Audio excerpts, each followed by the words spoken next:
الحمد للہ وکفا والصلاة والسلام علی سید الرسل وخاتم الانبیاء۔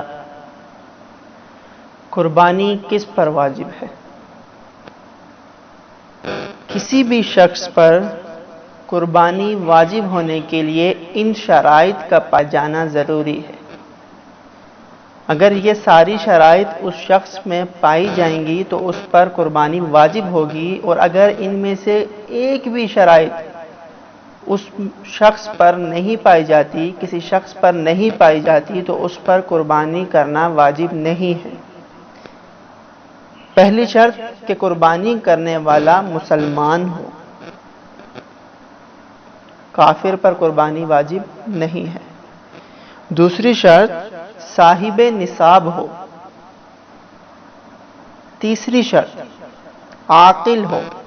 عاقل ہونے کا مطلب یہ کہ پاگل نہ ہو، کیونکہ پاگل پر، مجنون پر قربانی واجب نہیں ہے۔ چوتھی شرط بالغ ہو، نابالغ نہ ہو، کیونکہ بچے پر قربانی واجب نہیں ہے۔ پانچویں شرط کہ قربانی کرنے والا مقیم ہو۔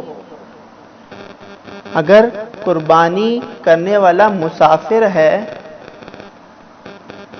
تو اس پر قربانی واجب نہیں ہے، اس لیے کہ مسافر پر قربانی کرنا واجب نہیں، مقیم پر قربانی کرنا واجب ہے۔ اللہ رب العزت ہمیں ان تمام شرائط کے مطابق قربانی کا فریضہ ادا کرنے کی توفیق عطا فرمائے۔